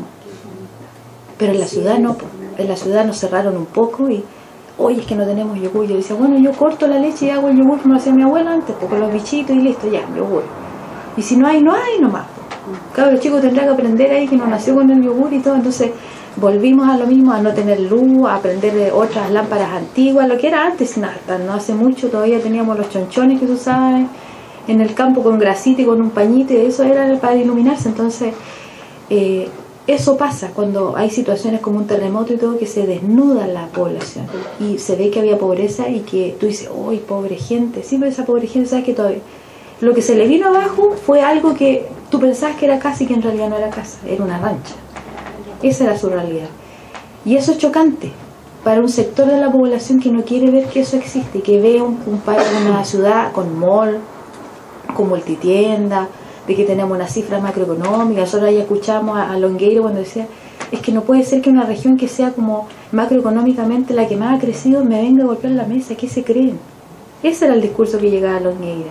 Y ahí hay un tema con la derecha de base, la viejita que votaba por la UDI, que vota por Renovación Nacional, fue la que más llamó y la que más salió a la calle, porque se sentía con el derecho. Dijo, yo voté por este gobierno, y en la radio me decía, yo voté por Piñera y yo me llamo así y este es mi root, para que sepan que yo voté por Piñera, porque aquí saben que yo trabajé. Me tocó entrevistar gente que trabajó puerta a puerta por Piñera, puerta a puerta con la intendenta, esa misma intendenta que le mandó los carabineros para que la golpearan a ella, puerta a puerta por el que era en ese tiempo candidato a diputado, que era subsecretario de Pesca, que es Pablo Galilea, que se dice Patagón y todo, pero que me da vergüenza que sea Patagón.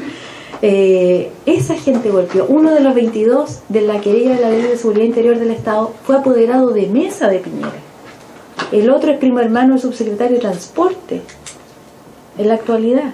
O sea, de los 22 yo creo que habían 2 o 3, había un concejal del Partido Socialista, un pescador que es de izquierda y otra señora. El resto era pura gente de la UDI y Renovación Nacional. Entonces, ¿cómo lo ves tú ahí? Yo creo que ahora a la derecha se le desbarató ahí en esa región. O sea, se sintieron golpeados, pero se sentían con el derecho de ir a decirle al intendente, de decirle en la radio. Y a veces me decían, yo quiero decirle algo al presidente. Ya le decía yo, dígalo. Sin saber que nos estaban grabando. Yo le decía, dígalo, en una vez se está escuchando. Y armaba un discurso, y yo le quiero decir al presidente que aquí, que allá. Yo le quiero decir algo al diputado, tanto, dígaselo. Y perdía el miedo. Y me decía, ya. Y eso sería todo, y muchas gracias, ya. Pero se sentía con una descarga de la radio, y todo me decía, oye, 10 minutos, déjalo, que hable 10 minutos. ¿Quiere hablar? Que hable. Y si llamaba al diputado, que nunca llamaron, pero Yo decía, no, a él le voy a dar poco tiempo, porque en realidad él tiene toda la tribuna posible, pero la gente, la población, tuvo la tribuna que debería tener en un medio de comunicación. Y eso, el escucharse entre ellos, el que hablaba, me decía, yo no sé hablar muy bien, el que hablaba bien, el que me llamaba con un discurso más elaborado, el que me hablaba del capitalismo. Escuché campesinos hablándome del capitalismo. Yo le decía a Camilo, yo ahora estoy trabajando con un grupo, un consejo regional de campesinos que se armó a raíz de esto. Y viejitos con los que yo he trabajado, que tienen fotos de Pinochet en su casa, que la sacaron. La sacaron. Que yo decía, yo no le digo nada, eso es una decisión suya. La sacaron. Y además, ellos quieren ahora, se está armando el tema de asambleas constituyentes. Entonces allá también se está trabajando. Y además ellos como campesinos quieren ser parte de esa constituyente. Porque aquí el problema es la constitución. Y cuando ya hablamos de eso, ya, por fin. Yo no les digo mucho, no, por si acaso, pero les digo, no, como quieran. Pero cuando ya hablan de eso, tú dices, no, aquí hubo una ganancia. O sea, aquí la gente se dio cuenta que ya no era el problema puntual, sino que se dieron cuenta que hay un sistema que ya capotó, que hay una constitución que no nos sirve. Y los campesinos dicen que la constitución no nos sirve. Por donde la miramos, hay que hacer la reforma. Y para andar con parche me dicen, mejor la reformamos entera. O sea, no tenemos derecho al agua, nuestros subsuelos de las concesiones mineras nos están liquidando, llegan los extranjeros, nos avasallan con los terrenos, nos estamos migrando a la ciudad y en la ciudad somos campesinos, ignorantes y además pobres. Se perdió el tema de la ruralidad, los cabros no quieren estudiar nada ligado al campo. Entonces, cada sector, pero en especial el campesino que tiene una línea más de derecha, se dio cuenta de eso. Y que su gobierno no solamente lo empezó a hacer mal, sino que además mandó Carabineros a reprimirlo como si fueran delincuentes. Y eso a ellos les dolió mucho. A eso les dolió mucho. La gente izquierda sabía para dónde iba. Pero esa gente yo creo que fue la más golpeada. Y como las fuerzas especiales no iba a estar preguntando y usted votó por derecha, le pegaba y golpeaba nomás. Le daba lo mismo. A lo mejor hubiesen cambiado si hubieran andado marchando con una estrellita de Piñera. En una de esas. Bueno, de hecho, se hizo una marcha que la convocó así solapadamente la intendenta, que era la Marcha por la Paz, con unas banderas blancas y todo, que a mí me decían, apuesto que usted, porque usted es violentista, siempre me decían eso. Usted no va a ir a la Marcha de la Paz. No, pues yo voy a ir a la Marcha de la Violencia, le voy a decir. Bueno, fueron como 60 personas en la unidad. Todos los Ceremi, no todos, el Ceremi con su señora, el director de servicio, pobladores muy poquitos. Es más, hubieron pobladores que fueron pensando que la convocaba el movimiento y cuando llegaron allá no sabían cómo salir, porque en realidad no iban a una marcha donde iba a estar el gobierno. O sea, eso fue el poder de convocatoria, 50 personas, 60 personas. Claudia, una consulta. Respecto de esta experiencia, ¿se han mantenido los contactos que ustedes tuvieron en ese entonces? Mira, nosotros, de hecho, yo personalmente me conecté muchas veces a la radio en la noche y tuiteando, y me di cuenta de las cosas que sucedían. Pero mi pregunta es, ¿la Radio Santa María en este momento se sigue conectando con las personas que se conectó en ese entonces para saber si lo que se logró no se ha perdido y podemos pensar en que podemos llegar comunicacionalmente como lo estamos haciendo en forma... ¿Tú dices con los otros medios de comunicación? Sí. Y con más. Ahí sí, de hecho hemos ido probando esas cadenas radiales con la Radio Villafrancia en Santiago, con la Radio Aucán de San Fernando, hay otras radios en Chiloé que son como 3 o 4, y la red Puente Sur, hay una red que va de México hasta la Patagonia, está en Nicaragua, en Venezuela, en México, en Argentina hay 3 radios también, un 2 FM y una M, que cuando por ejemplo pasó lo de Pelequén, nosotros igual hicimos contacto ahí y, pum, y nos unimos todos otra vez. Y de hecho está la idea de eso, de lograr un informativo nacional en cadena, pero con este tipo de problemas. Entonces si hay algo en Lota, hay algo en Concepción, bueno, ver si podemos tener un medio aquí ciudadano por último, si no importa si no es una radio establecida, de hecho muchas radios eran las clandestinas, lograr eso y sacarla por la señal de la radio que está legal, o por las radios legales, para que se empiece a multiplicar. Pero eso no se ha perdido, de hecho ahora yo le decía al Camilo, yo quiero dejar el programa en la tarde y volver en la noche. Claro que no está a las 6 de la mañana, porque tengo que dejarle una foto a mis hijos, pero sí en la noche, después de las 10 de la noche, de plantear nuevamente estos temas, no solo los del movimiento, que en el fondo son los problemas que seguimos teniendo, sino hay que ver cuando hay conflicto en otros lugares también, en otras partes de Chile, poder hacer esa cadena, tener algunos contactos con los protagonistas de ese conflicto, para esa conversa, y después abrir el micrófono. Esa es nuestra idea, bueno, tomar ese formato y hacerlo, porque en realidad la gente necesita escuchar y necesita que la escuchen. Y yo diría que más que escuchar, también hablar. Sí, a mí me llama la atención algo que yo me hice un Facebook tiempo atrás, ¿cierto? Y la verdad es que mi Facebook es re pobre, porque no le pongo re pocas cosas y trabajo re poco con él. Y resulta de que me doy cuenta de que la gente tiene una necesidad de decir cosas, y muchas veces, por ejemplo, dice, no sabe ocupar la herramienta y necesita decir cosas, y muchas veces habla estupideces, por decirlo de una forma, y te encuentras tú de repente y dice alguien, dice, ¡oh, qué frío hace! Como si fuera tan importante, que en realidad pensando que pudiéramos lograr conectarnos de esta forma, que pudiéramos usar estas herramientas que están en forma constructiva y lograr el cambio que necesitamos. O sea, en este momento nosotros necesitamos cambiar Chile, necesitamos terminar con el binominal, y eso tenemos que hacerlo los ciudadanos. Este sistema político económico que tenemos en Chile no lo va a cambiar los parlamentarios. Ellos están conformes, tienen buen sueldo, tienen su pega asegurada. ¿Para qué lo van a cambiar? Entonces somos nosotros los que tenemos que hacer eso. Por eso te preguntaba yo si habían mantenido esta red comunicacional que había y si se puede expandir.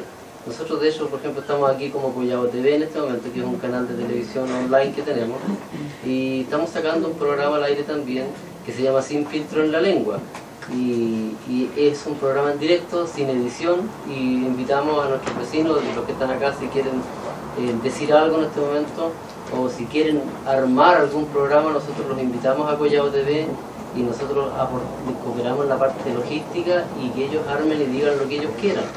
Nosotros no vamos a editar nada de eso, sencillamente queremos que esto funcione.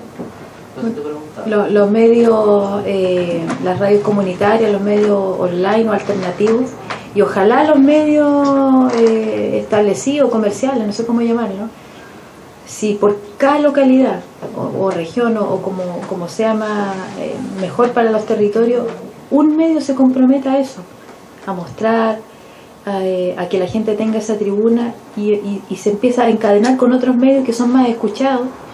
Nosotros, por ejemplo, la radio Bio Bio, que ya es una radio establecida, ellos igual cuando empezaron a tener un programa igual al nuestro, partían a las 12 hasta las 6 de la mañana, pero de repente ellos me llamaban para entrevistarnos, ellos hacen un duplex que se llama, entonces ellos me entrevistaban y yo a su vez tenía que hacer como que entrevistaba al conductor de la radio Bio Bio, era medio raro.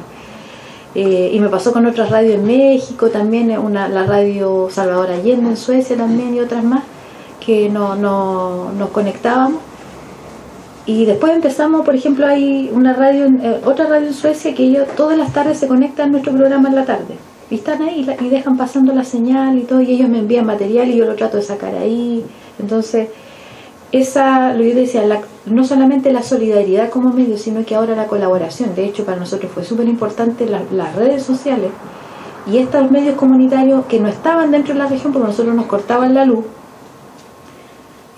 La radio nuestra está en el centro y de repente cortaban 2 o 3 cuadras de ahí y estábamos 2 horas sin luz y sin combustible para el generador. Llegaba la gente, sacaba de sus vehículos y nos pasaba para echar la luz y poder... Entonces, ¿qué pasaba? Que en esas 2 horas eran los episodios más fuertes de represión y golpizas y todo, pero el teléfono, como todavía se mantenía, la gente me llamaba y me decía, ¿por qué no están al aire? Y a mí me desesperaba porque me decía, es que pensamos de que se había ido, que le pasó algo. Hay gente que me decía, ¿está bien usted? ¿No le fueron a hacer nada? Cuídese cuando se vaya a su casa de noche y toda la cuestión. Bueno, no sé, hubo episodios bien complicados también para nosotros como radio, y la gente se desesperaba cuando la radio no estaba al aire. Era como una forma de defensa o como de protección cuando la radio no estaba al aire. Es más, yo de repente me tocaba que me demoraba media hora más porque andaba por las calles y me llamaba cada rato, me decían, pero va a ir al aire, ¿cierto? Sí, voy llegando a la radio. Vaya, que pensamos que no iba a ir hoy día. Y era de lunes a lunes, no había descanso. Y ahí en esos momentos donde no teníamos luz, yo llamaba a los de la radio Villa Francia, por ejemplo, y le decía, oye, tú puedes, a Camilo a veces lo llamaba, lo escribía, le decía, por favor, di que no estamos sin luz porque nos cortaron, pero que estamos haciendo lo posible por volver al aire, para que la gente sepa. Ya. pero di que está pasando esto. Entonces eran como repetidores. Yo le decía, mira, en tal población golpearon a una persona, se la llevaron, la hirieron, a esta persona le pegaron, y ellos iban escribiendo y sacaban. Entonces nunca se perdió la cadena, pero ahí ya hubo más que solidaridad, hubo compromiso de los otros medios. Y había ciudadanos, gente que me decía, ¿sabes qué? Mira, yo tengo, para que no se saturara la señal online, yo le decía a la gente de la región que nos escucha a través de la M o FM, incluso en Argentina, porque la radio llega a Argentina a través de la M, ellos ponían su radio común y corriente con un micrófono y sacaban ellos una señal online suya. Y esa la repartía. Yo le decía, dame el link para que yo haga publicidad de todos esos medios. Y al final ya eran más que ciudadanos, era gente de las casas que sacaba la señal y la subía y todo el cuento. Y el que no podía subirla iba escribiendo y transcribiendo todo lo que íbamos diciendo. Decía, en este momento está hablando Juanito y dice no sé qué. Entonces se generó una cobertura que era imposible echarla abajo, porque éramos mucho más que los canales de televisión, lejos. Y el canal se apagaba a las 1 o 2 de la mañana, o se ponía a dar el Festival de Viña como si nada pasara, y nosotros dele. O sea, en los momentos del Festival de Viña hubo fuerte represión. Si había fútbol, fuerte represión. Cuando cortaban la luz, fuerte represión. Era sistemático. Yo sabía que cuando nos cortaban la luz, el corazón me llegaba acá y yo decía, oh, ya. Y claramente en los últimos momentos, cuando fue la última batalla ahí en Coyhaique, cuando la gente empezó a parar desde Cisne, después en Amengual, que botaron unos árboles y se llevaron detenidos, después en Mañiguales, zona campesina, que batallaron ahí 2 horas y arrasaban. La idea era que no pasaran a Puerto Aysén. Entonces todos los pueblitos y Coyhaique era cómo descomprimimos, hagamos fogate, dejemos aquí cosas que se vengan como señuelos, se vengan para acá los pacos, nos saquen la cresta a nosotros para que no vayan a Aysén y descansen. Ese era el nivel de compromiso. Ya, nosotros era como un señuelo, vamos a mover acá, cosas que vengan acá, y aquí los vamos a tratar de mantener para que no se vayan a Aysén y que la gente ya pueda descansar y todo. Pero si nos pegaban mucho, los de Aysén decían que vengan para acá, si acá estamos más preparados y todo. Cuando entonces era como un ejército, en el fondo la gente se organizó, se armó de esa forma. Pero yo sé que en los últimos episodios, yo sé que iban a salir armas, la gente iba a tener armas. Y ahí se iba a poner peligroso. Y dije, si llegamos a ese extremo, aquí va a haber una escalada, va a haber un muerto. Y habiendo un muerto de un lado, va a haber un muerto del otro. Eso era y ahí empiezas como, ya no acaba. Y ahí empieza aquí, que la venganza acá, y después viene el otro, y la gente en ahí sentada dispuesta a todo. O sea, yo de repente cuando llevábamos comida, yo decía, chuta, no tienen mucho. No, me decía, pero no importa, si acá, que coman los niños nomás, y los abuelitos. Nosotras todos bajamos de peso, algo, pero no importa. El mate, eso sí que no podía faltar, la hierba para el mate y los puchos y listo. Y la radio. Entonces todo el mundo igual me decía eso, sabes que en la radio tú vas a cualquier lugar, y está ahí en una zapatería, en donde estés. Y después cuando todo esto pasó, igual me daba cuenta que pasaba por algún kiosco, una zapatería, y salía alguien y me decía, yo le tenía un regalito. Y he recibido de todo, pues desde pasteles, bufandas, ropa, jarritos, de todo. Muchas cosas que la gente todavía me dice que le quiero dar las gracias porque usted ahí, o gente me decía, pucha, ¿sabe que cuando usted estaba transmitiendo le dejaron de pegar a mi sobrino y le salvó la vida? Y le decía, no, pero no es uno la que le salvó la vida, sino que la gente que escuchó y fue a ayudar para que no le siguieran pegando. Pero aquí hubieron carabineros que sacaron el arma de servicio y apuntaron en la nuca a los chicos de derechos humanos.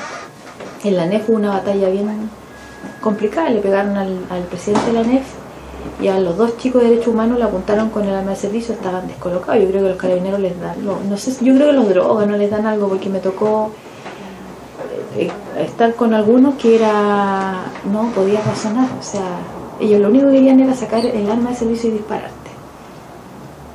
Civiles con escopeta, volvió otra vez gente civil que tú decías, ¿estos gallos de dónde aparecieron?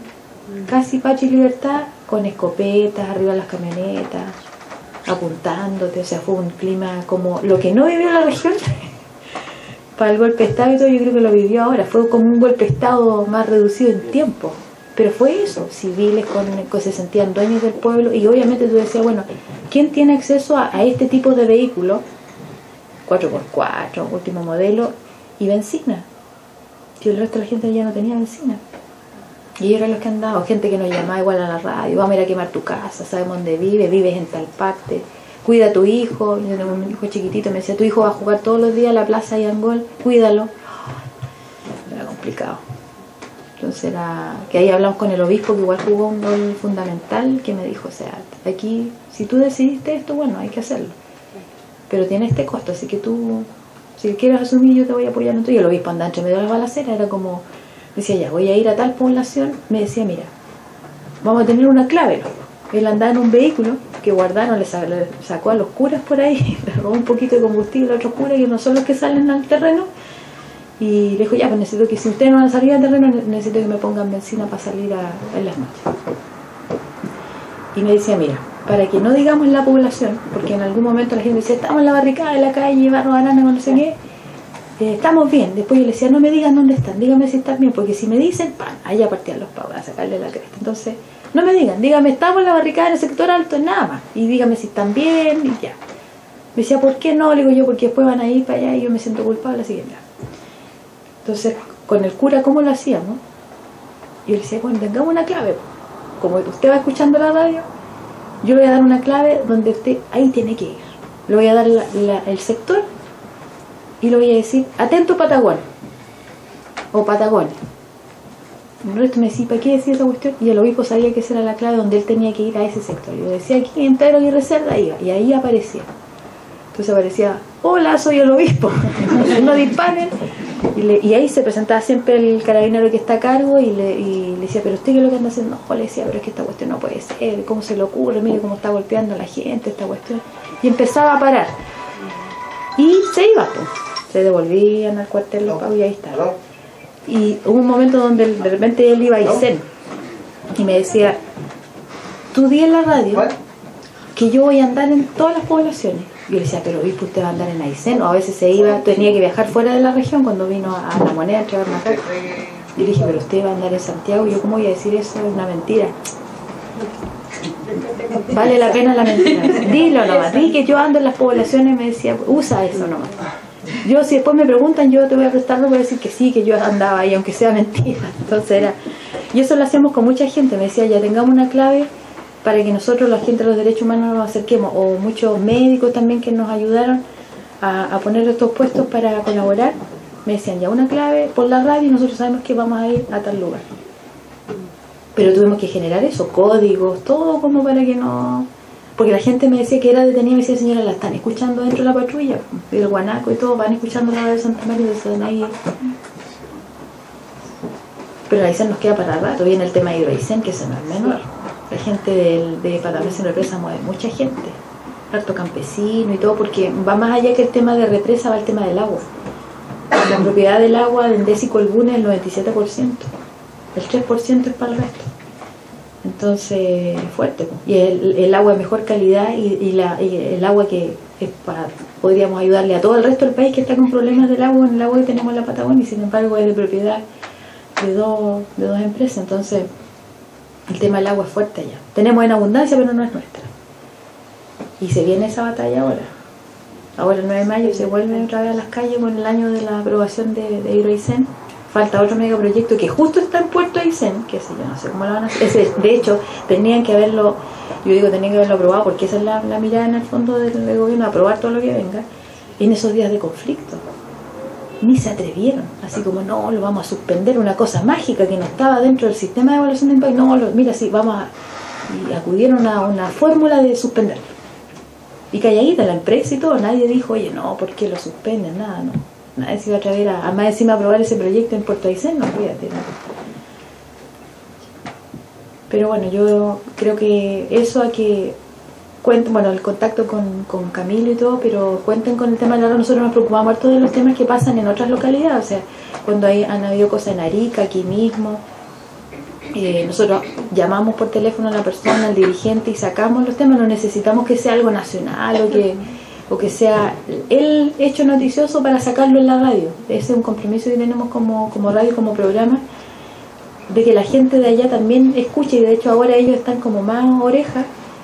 Por ejemplo, cuando fue el tema del tema mapuche, que ha sido los allanamientos y todo, cuando yo les hablaba de esos temas me decían así, creíamos que era exagerada, pero ahora vimos que eso que nosotros vivimos acá es lo que vive el pueblo mapuche constantemente. Le digo, sí, pues, esos allanamientos, las represiones, lo que ellos han vivido durante años ahí en su territorio. Entonces, ahora los entienden. Ahora dijo, entendemos cuando los estudiantes dicen los abusos carabineros, ahora sabemos lo que son los abusos carabineros. Entonces, toda la dueña de casa, el que nunca había ido a la calle a marchar, hay gente que nunca había ido a marchar, no tenía esa experiencia.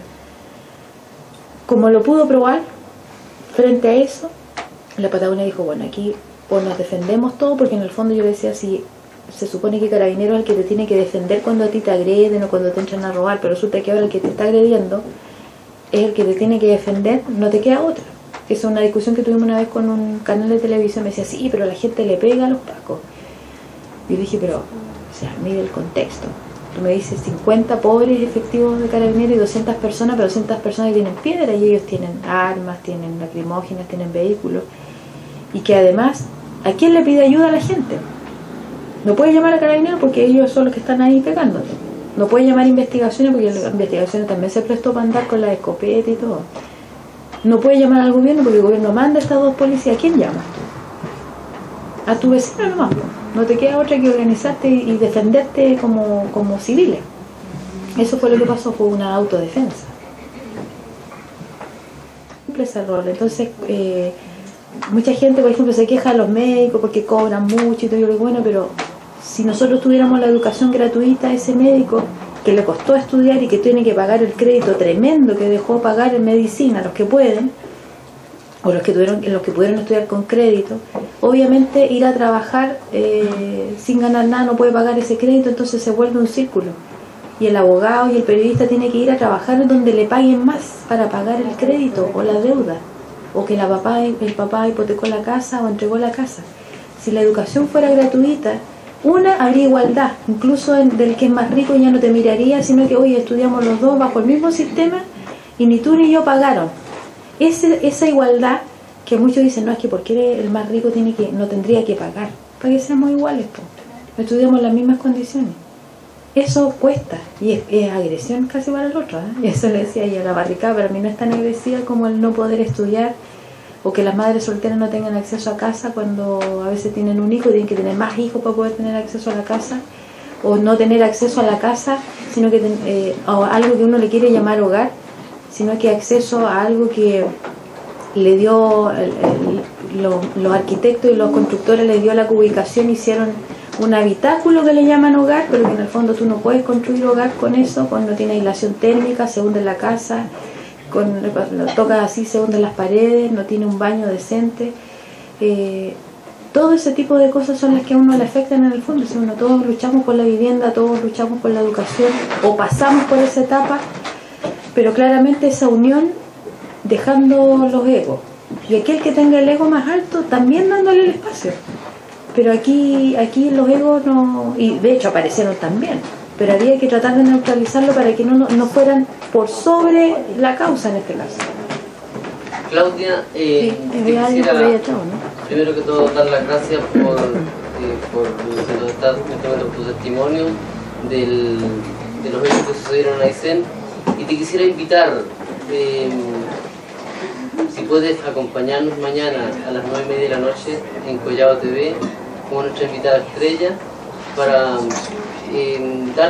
conversar de esto mismo que acá, pero ya con línea de teléfono abierta en nuestro programa que se llama Sin Filtro en la Lengua. ¿Podemos contar contigo? Me complicado en realidad porque tengo que devolverme a Santiago como al mediodía, parece, ¿no? Sí. De hecho iba a participar pero ahora son 4 marchas, no sabía que había 4. ¿En cuál participo? No sé. de los trabajadores, así que va a ser medio difícil, pero de repente podemos ver la forma de hacerlo, no sé si por teléfono, alguna forma, o algún otro viaje también, pues sí, no debería ser. ¿Sí? ¿Sí? Nos tenemos que retirar de sí. esta reunión. Felicitarte por todo el trabajo que ha hecho, uno que desde alguna vez en la calle o de su casa trataba de apoyar y quizás con vergüenza a todo lo que ustedes hacían, replicando en Facebook, en Twitter o en la calle. Pero más iba a colocar, quería contar una cosa anecdótica casi. En el mes de enero-febrero me encontré con Camilo en Santiago y él se iba feliz a descansar a su casa. Sí. A respirar aire puro y descansar un poco para todo lo que se le venía este año. Yo después conversaba con él y estaba muerto de la risa. Llegó allá a descansar y mira con lo que se encontró. Mucho gusto en conocerte por No, igualmente. la otra oportunidad. Camilo, de hecho, cuando me dijo cuánto tiempo me debo tomar, yo le dije, mira, si quieres ir hasta la parte sur, Tortel, Cochrane, donde está el Báquer y el Pascua, unas 3 semanas. Pero tanto, le dije, sí, porque aquí nunca se sabe lo que puede pasar. Le digo, en la Patagonia es así, a veces el verano es invierno, se cortan los caminos, o los buses, no sé qué pasó, y te quedas atrapado ahí, atajado, o te sube una lancha y te quedas una semana ahí porque no puedes pasar. Y cuando se fue a Cochrane, justo había corte de camino, no había benzina y no podía salir. Después llegó a la casa y yo le dije, Camilo, aquí yo no tengo muchas comodidades, pero... Y me empezó a acompañar a la radio. Entonces al final era entre de repente ayudarme con el cabro chico y después era el ayudarme a escribir en el Twitter, andar en la calle, le tocó andar en las barricadas, entonces la visita no hubo descanso. Pero yo creo que fue un aprendizaje también. Un aprendizaje, así que el que llegaba a la casa era cooperar con el movimiento. ¿Sí?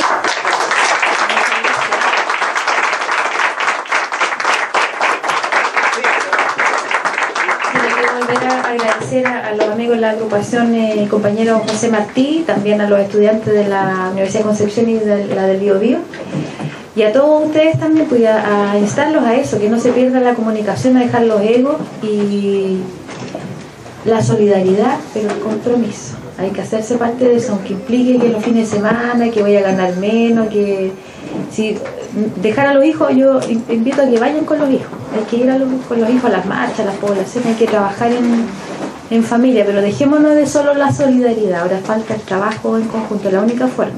Y cuando necesiten tienen la radio también como un medio que al menos se escucha ahí, o con las redes logramos que se escuchen más partes, así que eso también para dejárselos como un apoyo para la lucha que tiene cada uno de ustedes, que ojalá sea una sola.